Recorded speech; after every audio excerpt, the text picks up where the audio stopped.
It doesn't matter if I or any liberal is sitting around and waiting for gun violence to happen. That doesn't matter, because it doesn't. It doesn't matter what my motivation is in terms of whether I want or don't want X amount of gun control to be implemented into this country. It doesn't matter.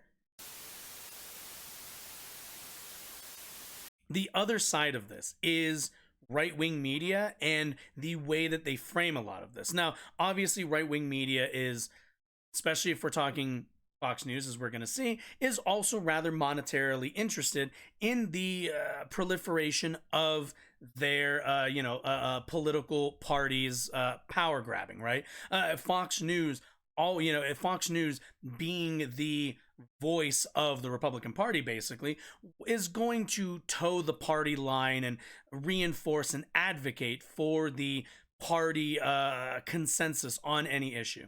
And through that, we see a lot of conversations kind of turn out what we're going to look at here, which is Tucker Carlson bringing on dude, I've seen him on YouTube before. He's like a YouTuber. He's a gun YouTuber. He's a 2A YouTuber, whatever the fuck they call themselves.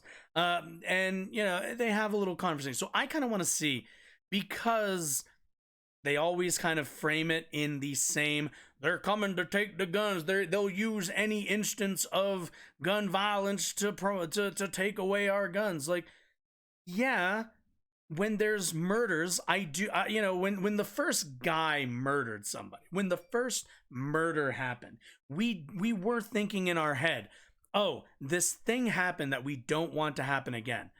Why don't we pass some laws to kind of figure out a way to legislate that out of our system? Like, maybe that might be a good thing to do. And it should be no different than with guns and gun rights in this country. Obviously, there is an argument that why is it sometimes it starts and sometimes doesn't. Obviously, there's an argument that too much freedom in terms of gun ownership and in terms of obtaining firearms is too lax and leads to a dangerous environment. So let's kind of, I want to take a look. I think I've watched this dude's content before. The YouTuber, that is. They do pretty normal 2A content. They'll throw, the thing I hate about 2A content also is there's always this air of like anti-government sentiment, and there's always this air of anxiety over gun laws and there's always these little jabs that they make, even though they don't get explicitly political. But either way, and that seems to kind of be their channel. But they showed up on Tucker Carlson, so I'm sure they're going to be a little bit more interested in the political half of their advocacy. He's an advocate for the Second Amendment. He's seen a lot of these, probably not shocked as we are, joins us tonight to respond to it. This does seem, even by the standards of the Disarm the Population group, this does seem pretty shameless. No, it really is, especially considering the amount of information that people have now with respect to the stats. Like, the vast majority of these shootings are committed with handguns. I mean, we're talking the vast majority. Right. So for them to follow it up immediately after and talk about what is used a fraction of the time in these shootings, it kind of speaks very loudly to how disingenuous they are about actually looking for a solution. They're trying to get a goal, and the goal essentially is to get gun control. That's really all they care about. So now you're free, it's almost as if they wait for these types of tragedies to happen so that they can leverage it to get their goal. Okay. So we have to start with this off the bat. This comes from, and I do mean this, a deep, deep brain of conspiracy. If someone were to think, this guy probably thinks that liberals, progressives, anybody who's not a conservative gun owner, I guess the conspiracy is that we sit around waiting for mass shootings to happen so that we can promote and propose gun legislation or gun control, right? But here's the problem that here's the kind of fault in his logic here. It doesn't matter if I or any liberal is sitting around and waiting for gun violence to happen. That doesn't matter, because it doesn't. It doesn't matter what my motivation is in terms of whether I want or don't want X amount of gun control to be implemented into this country. It doesn't matter. It doesn't matter at all. What I am being is called consistent. I consistently, whether it's a trans shooter, whether it's a white boy shooter, whether they're black, Asian, Hispanic, whatever, I don't give a fuck. What I want is a system, is the freedom for Americans to leave their homes and not be killed by psychopaths in public with guns. To do that, I believe we need to pass legislation that puts barriers on the obtaining and of the keeping of firearms. It's as plain as it is. It's just consistent is what they have a problem with. A consistent political policy prescription, I suppose one could say, that guns are the problem, and that to solve this problem with too many guns in our country, we need to stem the use and the purchasing of those firearms. That the more we manufacture them and send them out onto the streets, the more they end up killing American citizens. The same way, the more, when we had only 10 cars on the road, they didn't kill that many people. It's only once now everyone's driving cars that now, car-related accident deaths are rather frequent. Now, there's a difference between those because cars are instruments of transportation, and also the way that our cities and many of our cities and the areas that we live in are built with the intention to be driven on cars. We don't have a mass transit system, even in a lot of bustling cities. Here in Denver, our trains are good, but I wouldn't say great for getting around. That's different from owning guns, which Free Time makes the observation that it's constitutionally protected. And it is part of our tradition in terms of we did write arming yourself into the Constitution, into the founding of this country. But so fucking what? Who cares? I don't fucking care. I want Americans to be safer. If that means that we repeal the Second Amendment, which, by the way, if you actually want to make Americans safe, repeal the Second Amendment and just go ban all the guns, pick them all up, and, go clap everybody up who still has them and refuses to give them up. That's how you actually can make America more safe. It's just take every single gun off the street. But there's a balancing act to this. I want people to have the freedom to own firearms, but I also want that to balance with the freedom of people to not be shot with those firearms, other people to not be put in danger by the prevalence of those in our society. I'm repeating what I said earlier, but my point stays the same. And Free Time, if you weren't here for my entire legislative tangent about that, I'm disappointed in you, because I went on all that for you. If we were talking solutions. Okay. Anyway. Let's go back really quick. Pretty shameless. No. I want to see how he frames this, actually. Probably not shocked as we are, joins us tonight to respond to it.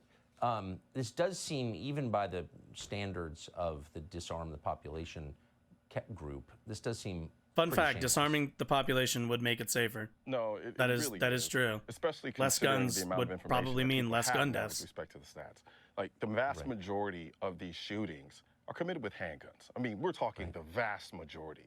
Right. So He's for not them to wrong. follow it up He is not immediately wrong. after and talk about what is used a fraction of the time in these shootings, it kind of speaks very loudly to how disingenuous they are about actually looking for a solution. They're trying to get a goal, and the goal essentially is to get gun control. That's really all they care about. So This is true. Well, no, I care about the outcome that gun control will get me.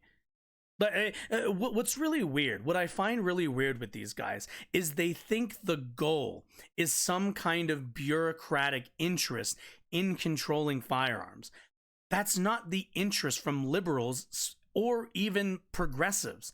The goal is not to control guns because it'd be fun, because it's the thing we like to do. That's not the interest in it. My interest is to make society, make people more safe. If that gun control is only the tool to which we do that, the goal is not gun control. The goal is to do gun control and see less gun deaths. That is the goal. So it's almost as if they wait for these types of tragedies to happen so that they can leverage it to and get if only their that would goal. be a bad Because thing. we If were only talking they didn't solutions, happen so we wouldn't often. be talking about a gun that's used a fraction of the time in these types of shootings. We'd be talking about, okay, how do we take what are soft targets and make them hard? And here we go. This is what I mean. Instead of this is, and I'm sure I wouldn't be shocked if this dude gets money from some kind of political action group or some gun range or somebody to spout the same talking points that I've heard my entire life. Why don't we just put body armor on why don't we just hand out body armor to kids as they're coming into their school day every single day? How is this again, there is an obsession from Republicans, from guys like this, to never ever make it about guns. It's always, let's talk about everything else but it. He mentions that AR-15s, or I'm assuming that's what he's referencing. But he mentions, most of the time I hear, oh, AR-15s aren't used in many mass shootings. Most mass shootings are done with pistols. That's only vaguely true. There is a trend of mass shootings being conducted with AR-15s. The I believe it's a plurality. I don't know if it's a majority. The majority of gun deaths in America are due to pistols.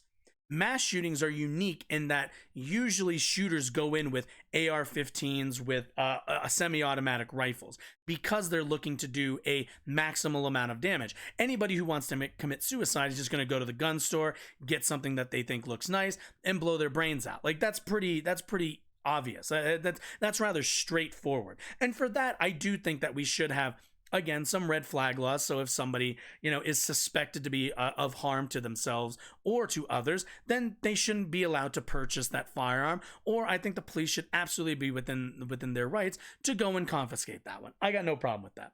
But my point in all of this is to say that what the alternative, this guy wants to talk about solutions.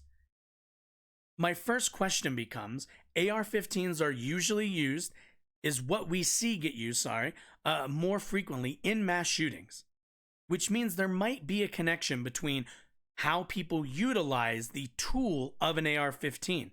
You buy a hammer, right? There's quite a lot of uses for a hammer, but you don't see a lot of people go out and try to commit mass assaults with hammers, do you?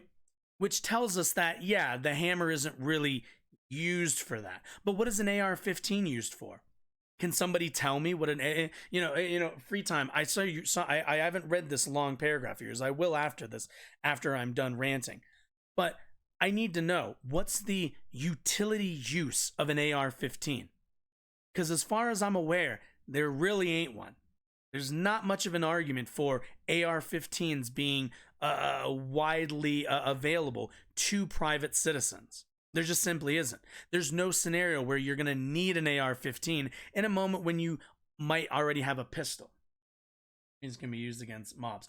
Really? What? And do we have a history of mobs just randomly spawning in people's front yards? Is that a thing? Is that a reasonable thing that we need to acclimate society for? I don't think it is. When was the last time you saw a mob? And even so, what do we have to deal with mobs? What is the tool that we have to deal with what I would probably characterize as a unconstitutional protest, as a protest that's not in line with what we deem is constitutional protest? We have the police. I got no problem with police having AR-15s. I don't really think they're necessary, and certainly not every precinct needs to be armed to the teeth to that level. But certainly, law enforcement has an argument for owning these weapons, but private citizens? No. There's almost no use case for AR-15s in private use. Even in hunting, most people don't use AR-15s. They use rifles. They usually use bolt action or even semi-automatic rifles, but they're usually using hunting rifles for those cases. And hunting rifles, I don't think it wouldn't fall under AR-15s. So why an assault weapons ban? Why a specific, tailored to AR-15, the platform, and many other of those types? would be more appropriate is because the use for them that we see more frequently than anything else are war zones and mass shootings. Those are the two use cases for AR-15s. And it's why we shouldn't be allowing private citizens to own them.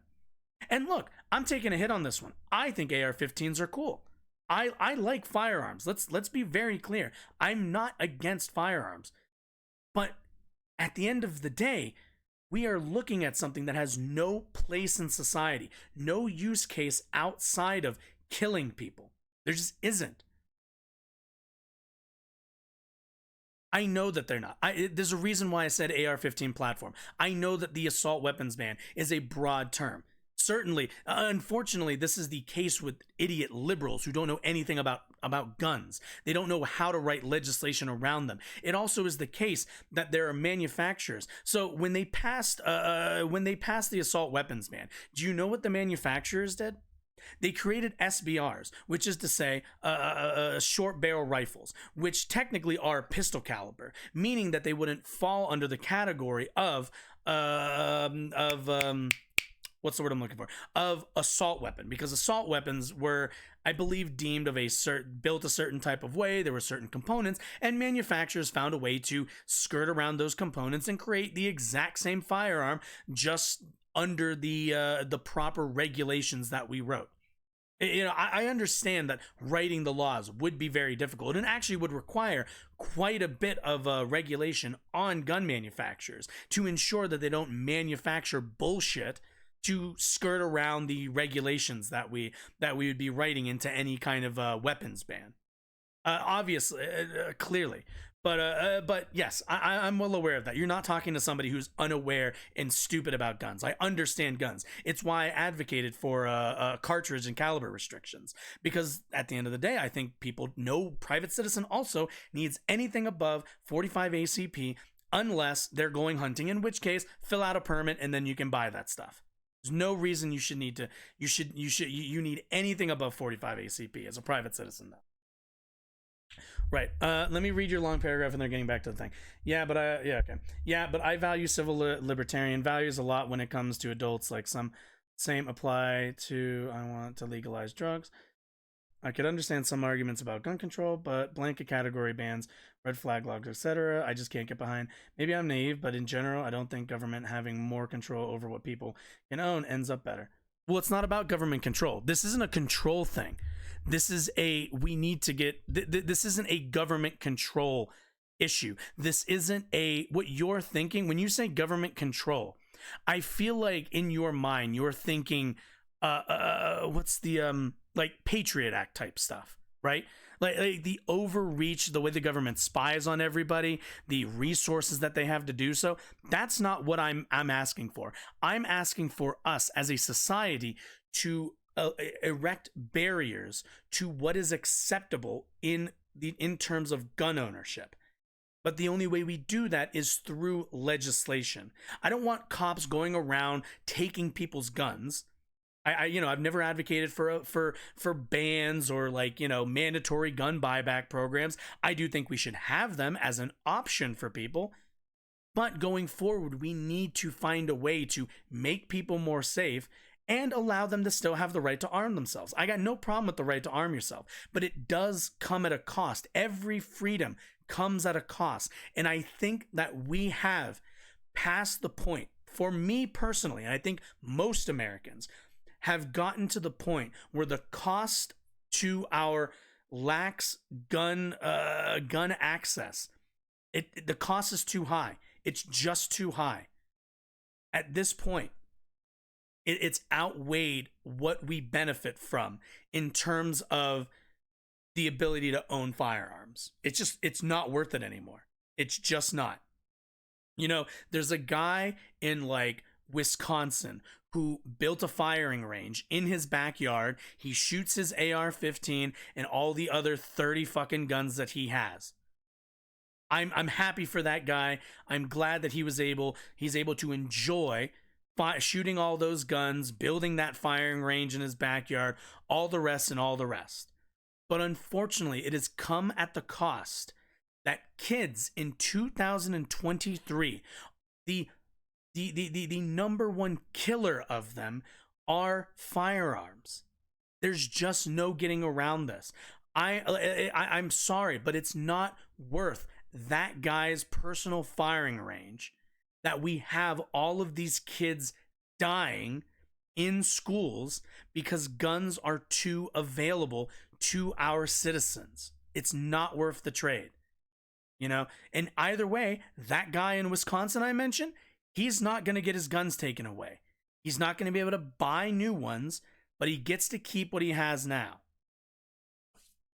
It's just not worth it. It's just not worth it going forward.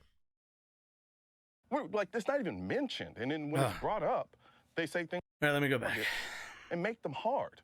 We're, like, it's not even mentioned. And then when it's brought up, they say things like, well, we don't want our schools to look like prisons. Why are we talking aesthetics when we're talking about the safety of our children? I don't think they mean the aesthetics of prisons. They mean, I guess the conversation is a bit about aesthetics, but it's also, we don't want our kids going to schools and it be an environment where they're worried about their safety and constantly reminded when they look around how would you feel going into school and you're walking into a fucking viper's nest? Like nobody wants to. You can't learn that way. You're too worried about your safety all the time. You know, the response from adults tells kids how to react. So if your teacher decides, I'm going to bring a firearm into my classroom, you know what that tells all the students in that classroom? That they're in danger. That's what it tells them. And then you want kids to go to school and try to focus on learning? You know, as we hand out, flak jackets to every kid as they come in, how are they supposed to focus on their education? How are they supposed to focus on being normal kids when they have to worry about, you know, when there's like an arm to the teeth guard walking their halls every single day? You know, it's just, and again, that's one investment. That's something we could do. Every school could get money to do this, or we could just pass laws that don't cost us anything. Like, we could not spend any money, pass some laws, and enforce them a little bit. And look at that. We might, you know, we actually got a better outcome with less of an investment, less money the taxpayer now has to front for the safety of their own kids. I think that you pay your taxes, your kid goes to school, that you should be secure in that alone right now, that your kid's going to be safe. But you're not. You have to pay extra. If you want your kid to be safe, an extra, $1,000 of taxes to ensure your kids are safe now. Is that, you know, that just falls on the backs of taxpayers now. I ask a question, like, what if you really cared about the murder of innocents? And I think most people, I do, people who disagree with me and everything, I think people do care. But if you were rational about it, you would want to know all the factors that led to it, and you'd want a tox screen from the blood of the killer. Like, a lot of these people seem like they're not. Why do I want a tox screen? What are those pharmaceuticals? Why can't we know that? And if they describe their motive in writing in a manifesto, why can't we see that? I don't understand. I mean, we're being lied to while the children haven't even been buried yet. My favorite thing is that it's lied. They're doing an investigation. They're not. You don't have a right to see the manifesto during the investigation. Also, imagine Tucker Carlson, pro-police Tucker Carlson over here, is upset that the police aren't doing what he wants. How about you support police and support the process, Tucker? How about that? I don't know why no one else is offended by that. You know, that's interesting you said that, Tucker. I actually was talking with a good friend of mine, and he stated the same thing. He was like, all of these things have been released to us rather quickly. We have the video of the cops actually taking down the suspect. We have all this information, except for the information that really matters most to get to the deeper issue involved here. Yeah. So you got to think about the type of mentality and mindset of somebody who can look at a child, point a gun at them, and pull the trigger. That's dark. Or possibly there's something else going on here, but no, it's not. Because no. So free time. Unfortunately, you're demonstrating a lot of the same tendency that serpent dude does, where I'm responding to something. I'm not trying to draw a false dichotomy. I'm responding to something because Tucker Carlson is a hypocrite. That's why. Tucker Carlson already set the debate in terms of police support and adherence to police procedure. Tucker Carlson has a history of not just siding, but defending police's, ability to investigate their actions, their process, everything else. But in this one scenario, Tucker Carlson seems to be very interested and very upset with the fact that the police are going about their investigation and through their process at his expense. Tucker Carlson wants a manifesto because he wants to do a show about that manifesto. And he's upset with the police because their procedure is getting in the way of his propaganda. That is what I'm responding to.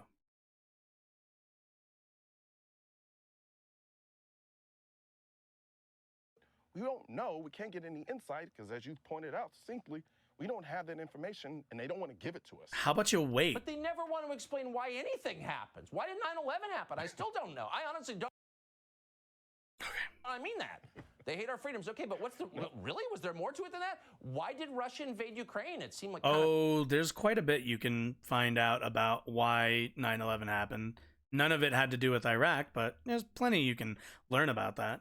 Counterintuitive. Why'd they do that? You would think somebody these mass shooting of Tucker's maybe there's a reason, but why aren't we talking about status would like be able to have access to that information? Because you maintain more control if you can control the narrative. You can't control the narrative when you have the truth, because the truth will supersede the narrative if the narrative doesn't line up with the truth. So of course I'm going to shield you from the truth so I can control the narrative and get you to do what I want. Well, clearly, if we're talking about narratives, see, I find it really funny. They want to talk about narratives, right? Even though the police have been rather okay with a certain amount of information, there is the motive aspect of it that they're holding back because they're investigating that portion. You see, the video of the shooter entering, the video of the shooter being, what's the word? Apprehended, all the rest of that stuff. None of those things, those aren't really insightful. Like, how they got in is how they got in. How they how they got tackled is how they got tackled. Those are objective facts. Those aren't explanatory. The manifesto, on the other hand, is a case where investigators need to go over it. They need to, first of all, read all of it. Then they need to go through the person's history and find out if the manifesto they wrote could be like bullshit. It could be, there could be more layers to it if they're communicating with other people. If they find out that, they were communicating with this person and mention them in their manifesto, we need to find that person and make sure that they're not, they didn't egg them on or do something else. There's a lot of factors in this. And, we're not even a week out of, this shooting happen. And and already we're hearing like, oh, we need all the facts. We know all the facts. How about you let the police do their investigation? And again, I say this again. Tucker Carlson has never been interested in in deriding the police's process, investigations, any of it, except this one instance. In this instance, it's getting in the way of his propaganda, and that's what he doesn't like. Actually, let's go back really quick. I want to hear what the last thing he said. Invade Ukraine. It seemed like kind of counterintuitive. Why'd they do that? Honestly, I mean that. They hate our freedoms. Okay, but really? Was there more to it than that? Why did Russia invade Ukraine? It seemed like kind of counterintuitive. Why'd they do that? Why did these mass shootings happen? Well, maybe there's a reason, but why aren't we talking about it? Seriously.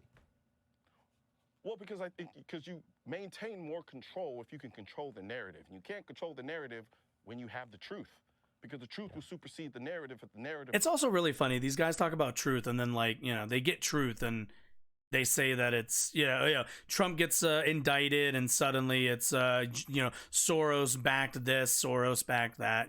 These guys don't care about truth. I have very little respect for this dude. I don't remember what the fuck his name is. I quite frankly don't care. It's right here. Colin Noir, or whatever. We'll take a look at his content, actually. But absolutely no respect. Because this is, unfortunately, the mind of a conspiratorial, irresponsible gun advocate. I have no other way to describe this than this. I have no other way to describe that than this. This isn't. Any responsible gun owner wants legislation, wants restrictions on guns. Plain and simple. You want people to be safe because safety is the number one thing that gun owners stress the most. Go talk to any instructor, go talk to any owner, go talk to any gun owner or gun shop owner or gun shop employee. They'll tell you safety is the number one is the number one thing that you need to learn when handling and owning firearms. You know, again, the presence of guns does not make somebody safe. The presence of responsible gun use does. And this guy does not advocate for that. He might say it, but, you know, he comes on this and tries to spin the narrative of, oh, now the police are woke now. Like, how long are we out until Tucker Carlson just says, the Nashville police, they won't give us the manifesto because they're woke? And, you know, then it just becomes a political football. We stop caring about the children, which Tucker Carlson hasn't talked about the kids at all. He's just been talking about the control of guns. Did you notice that? Did anybody else notice that? I always tend to notice that. Is they always talk about like, nobody's talking about the kids. Is Tucker talking about the kids? Is he? No, because he's talking about government control. He's talking about gun control and everything else surrounding it. He's not talking about kids. He's talking about why we shouldn't pass laws to protect kids. It's actually kind of it's quite telling. He kind of tells on himself in that case. But I want to take a look again. I want to take a look at this dude's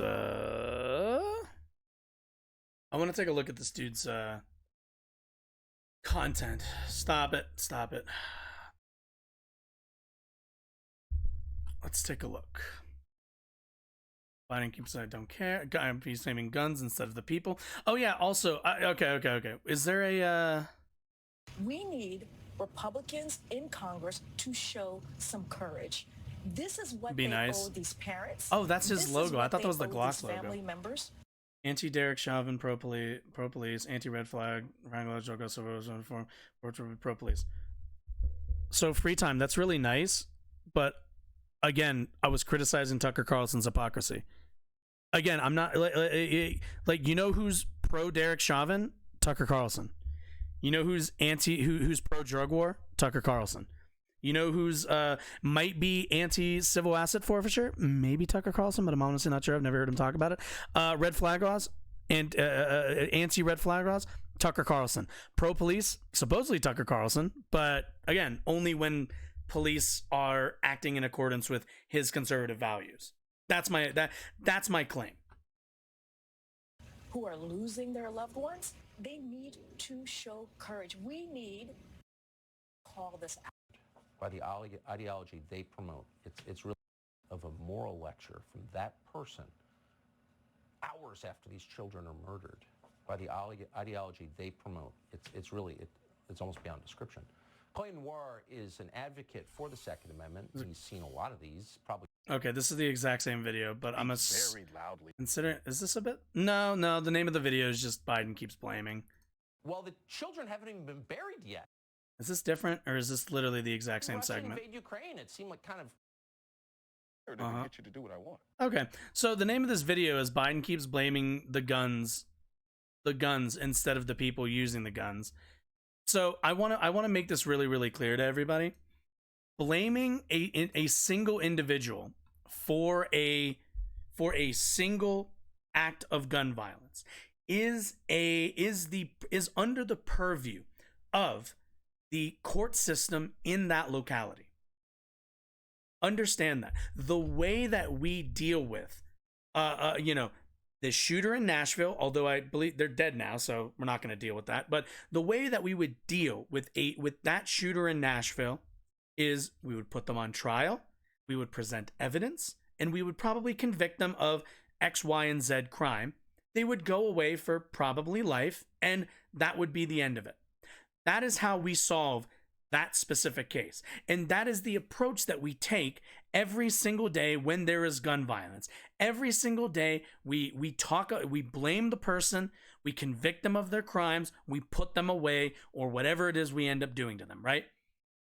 What Democrats, and I'll specifically, I'm going to say Democrats and everybody to the left of them, because Republicans are utterly incapable or uninterested in participating in this, are interested in is passing laws, again, that construct society in a specific way to reduce this kind of violence.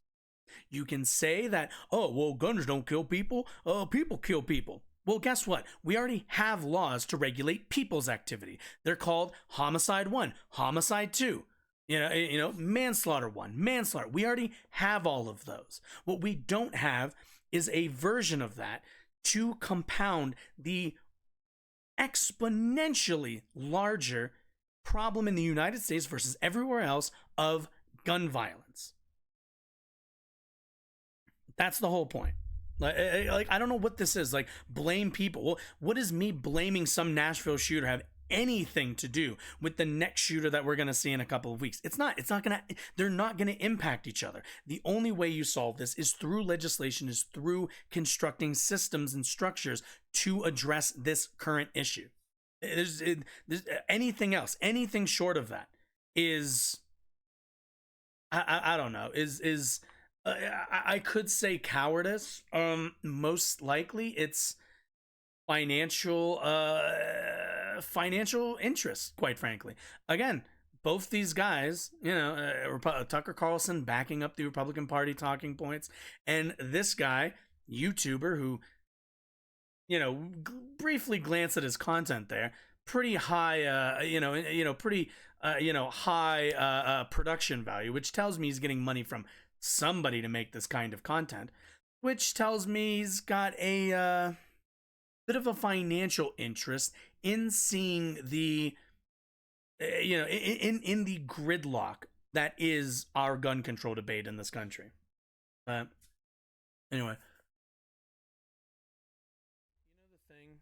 the thing that they tell, like at the end of all YouTube videos where they tell you to like click on one of these like things to watch more videos. Yeah, I've been meaning to film one of those. So that's what I was doing. I was just setting it up.